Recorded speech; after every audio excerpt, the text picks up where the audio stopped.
The women's casino battle royale. Good, because the women didn't have nearly as much representation again as I would like, but enough for me to feel okay. And having a match like this offsets a lot of that because obviously you can get all your talent in. You had the decks. You haven't seen this before, have you? This deck concept, No, it was when it they was really draw a weird to card me. and they come out as their deck, so to speak. So there's Yeah, 5 of each, so 20 women, and then the Joker. Let's be honest, people just want us to talk about one thing, and that's really the big talking point here. Is the Joker card is the debuting Ruby Soho, formerly known as Ruby Riott in WWE. I remember the day she was released. I said on this podcast with you for the and you can go back and listen to it if you don't believe me. If they do not move heaven and earth to get her and put her on their show, and by the way, 90 days and all that, which is probably why it took a little while, because not everyone they fucked up with the release course. Some people, they certainly did. It's awesome. And I said that she is a level of veteran and a level of competitor that will help legitimize this women's division, which is great, but lacks star power and lacks leaders. Now it has another one. You have Thunder Rosa. Serena Deeb's injured, which is really unfortunate. We haven't seen her for a while because I think she is amazing. Thunder Rosa has just signed for AEW in recent times, at least.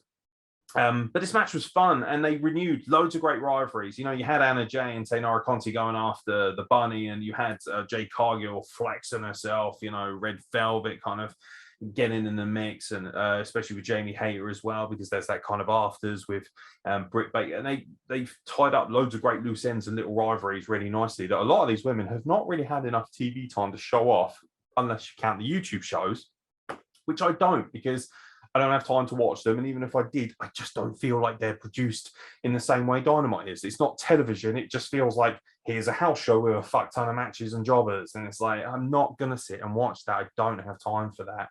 And like I say, even if I did, it's not appealing enough for me to watch. But Ruby coming in and also winning this, of course. Ruby Soho comes in. She wins. She's the #1 contender to Britt Baker's championship.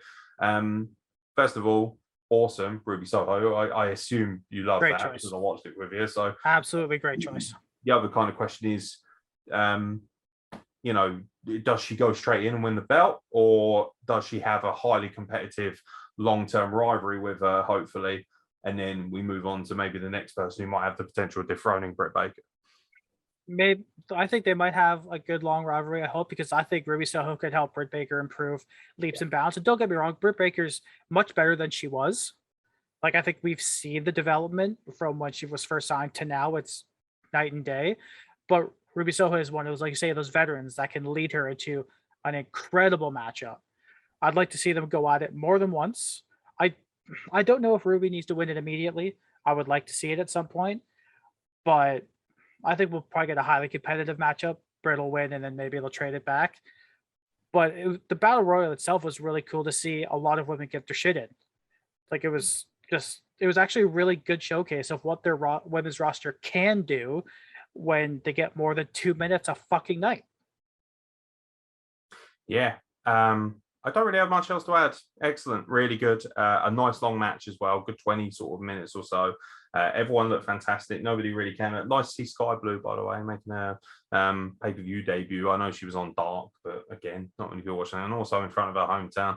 And the crowd reacted really poorly, which is good because you want them to react poorly when one of their she's so adorable. Like, how can you not like her? Shout out to Julia Hart. She was meant to be in this, but injured herself just recently. I think it was on Dark the night before.